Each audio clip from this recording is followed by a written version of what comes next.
डेअरीवाले एवढ्या मोठ्या प्रमाणात भेसळ करतायत आणि शेतकऱ्यांशी खेळतायत आणि ग्राहकांशी खेळतायत आणि म्हणून राज्याचे मुख्यमंत्री महोदय यांच्याकडे आम्ही मागणी करणार आहोत, भेसळीच्या बाबतीतला कडकमधला कडक कायदा तयार करावा।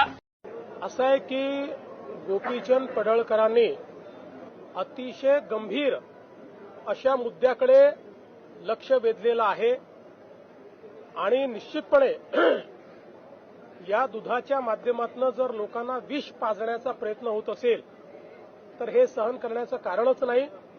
या संदर्भात मी स्वतः जो आपला फूड अँड ड्रग्स विभाग आहे, जो आरोग्य विभाग आहे, अशा सगळ्या संबंधित विभागाची एक बैठक घेणार आहे आणि एक धडक कारवाई या संदर्भातली आम्ही करणार आहोत। आवश्यकता असेल तर ती पावलं उचलली जातील, कायदाही कडक केला जाईल।